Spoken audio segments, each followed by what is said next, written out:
ebidensya, resibo, walang lusot ang may atraso. Payday ni Rachel at kagagaling-galing lang sa isang birthday party. Walang kamalay-malay na may security guard daw na on duty para siya'y hold upin. Kunwaring bantay, yung pala'y bantay sa lakay.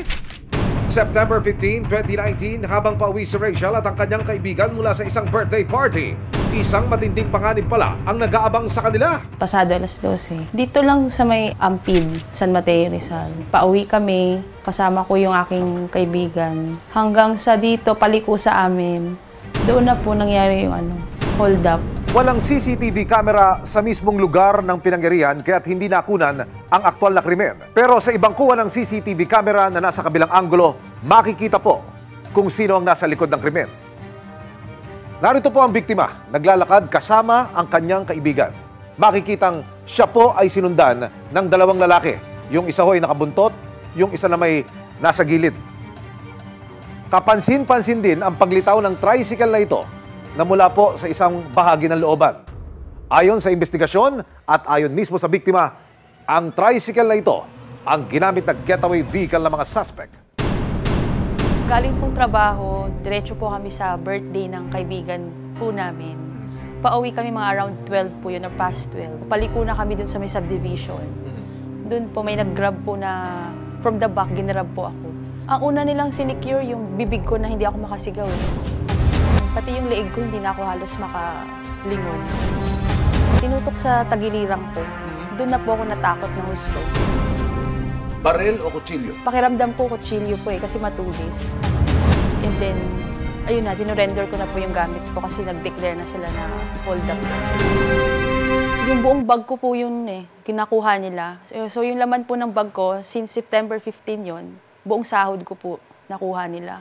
Aba, marunong sumakto sa payday ang mga hold-upper. Ano pumasok sa isip mo nung maramdaman mo yung matigas na bagay sa tagiliran mo? Una po pumasok sa isip ko yung mga anak ko. Inisip ko, hindi pwedeng may mangyari sa akin masama. Kaya kung ano man yung gusto nila, bigay ko na. Sa tulong ng CCTV, natukoy ang pagkakakilanlan ng mga nang-hold up kay Rachel. Kinilala silang sina Jordan Paul Antigua, Buddy Angeles at David Raquino na isa palang security guard. Nakulong ang tatlo pero pansamantalang nakalaya matapos magpiyansa. Pero ang CQ na si David hindi raw dumadalo sa hearing. Missing in action, kaya naglabas ang korte ng warrant of arrest laban sa kanya. Nung lumabas yung warrant of arrest ng accused, ito kasi ay isang kaso ng robbery hold-up. Binirify namin kung ito pa'y active. So, lumabas naman na standing pa yung warrant of arrest. Pero boss, wala kang takas.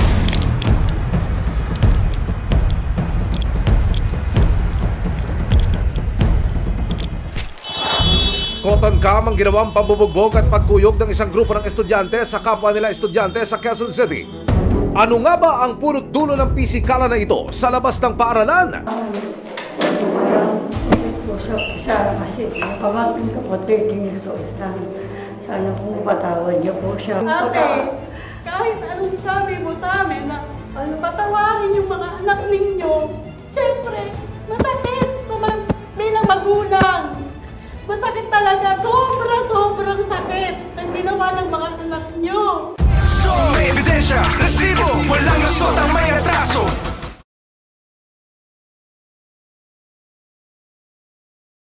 May ebidensya, resibo, walang lusot ang may atraso.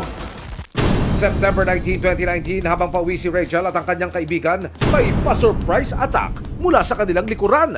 Sinaktong payday pa ang pang-hold up ng mga suspect. Una po pumasok sa isip ko yung mga anak ko. Inisip ko, hindi pwedeng may mangyari sa akin masama. Kaya kung ano man yung gusto nila, ibigay ko na. Nahuli ang tatlong suspect pero pansamantalang nakalaya matapos makapagpiyansa. Pero ang suspect na si David Raquino, hindi na umattend ang hearing. Nako, hindi sagot ang pag-absent sa ginawa mong krimen. Si Rachel, desididong ituloy ang kaso. Andun pa rin yung takot, yung tao na yun talaga yung humawak sa akin ba, yung tumutok sa akin. Yun ang parang hindi nila makita agad, hindi nila na-trace. Nang lumabas ang warrant of arrest, agad namang umaksyon ng Philippine National Police, Criminal Investigation and Detection Group, Detection and Special Operations Unit o CIDG-DSOU. napag-alaman nilang isang security guard si David sa isang mall sa Marikina City. Nagpadala ako agad ng isang tracker team doon para i-validate yung information kung totoong nandun siya. Napag-alaman nila na yung subject namin empleyado sa isang mall. Siya ay pang night shift. So bumalik yung mga aming tracker team kinagabihan na. Kasama ang team ng Resibo, inabangan ng operatibang oras ng duty ng suspect. Kasi pwedeng nakatambay na tayo dito kasi dito na duty yung Diskartehan mo to tayo, mag-abangan mo na lang to. Ilang gwardiya meron dito ngayon? Nakita ko. Dito, dalawa lang dito. Dalawa lang. Ito lang magkaarapan. Parehas may baril. Pero dahil may ibang naka-duty noon, kailangan maging maingat ang tropa. Okay, ganito. Ikaw yung pag-a-approach, ikaw yung yayakap agad. Tumingin tayo sa paligid kasi baka mamaya may yung kasamahan niyang gwardiya mag-react, pumutok. Yun ang iniwasan natin dyan. Pagpatak ng alas 7 ng gabi, may bagong dating na gwardiya sa perimeter. Ngayon, pumosisyon na tayo. Dapat meron nandyan sa kabila, meron din nandito. Agad na nila itong sinundan. Papalag pa kaya ang bantay sa lakay na gwardiya? Pero sa paglapit ng operatiba, is that you sila sa suspect?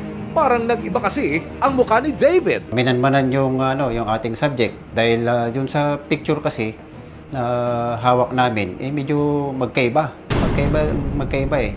May information kami na yung kanyang larawan na pinopost kung sa social media. Kailangan ma-verify namin ng gusto. So, gumawa ng paraan itong ating mga operatiba para malapitan.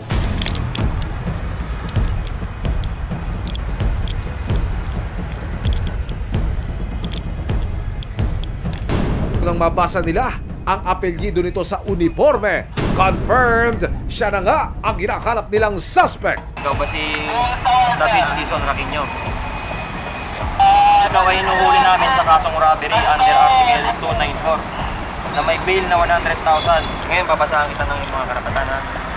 Ikaw ay may karapatang manahimik o magsawalang ikaw. Lahat ng iyong sasabihin ay maaaring gamitin pabor o laban sa iyo sa anumang hukuman dito sa Pilipinas.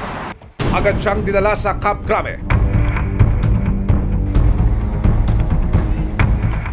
Nakapanayam ng Resibo ang suspect. Ang buong akala niya natapos na raw ang kanyang kaso. Lusot sa kaso? Ganon? Di pwede yun, sir. Pero alam ko po tapos na po yun eh. Kasi hindi lang po ako nakapin ng hearing po. Nagsasakit po ako kasi ng mga araw na po yun. Nakapasama na po ako sa dalawang barkada po. Pero hindi ko alam na magaganon po sila. Kinumpirma namin kay Rachel kung isa nga ba si David sa mga nang-hold up sa kanya. Opo, ito po si David. Siya po yung humawak sa akin nung hinold up kami ng 21. Ako talaga yung may gustong ituloy. Takot lang din ako mangyari ulit eh. Lalo na po yung baka pakiramdam ko mauulit lang ulit. Gawawa naman po yung susunod nilang biktima. Kahit 4 na taon na ang lumipas, hindi pa rin nakalilimot ang batas sa mga taong may atraso, lalo na kung may resibo. May ebidensya, resibo, walang lusot ang may atraso.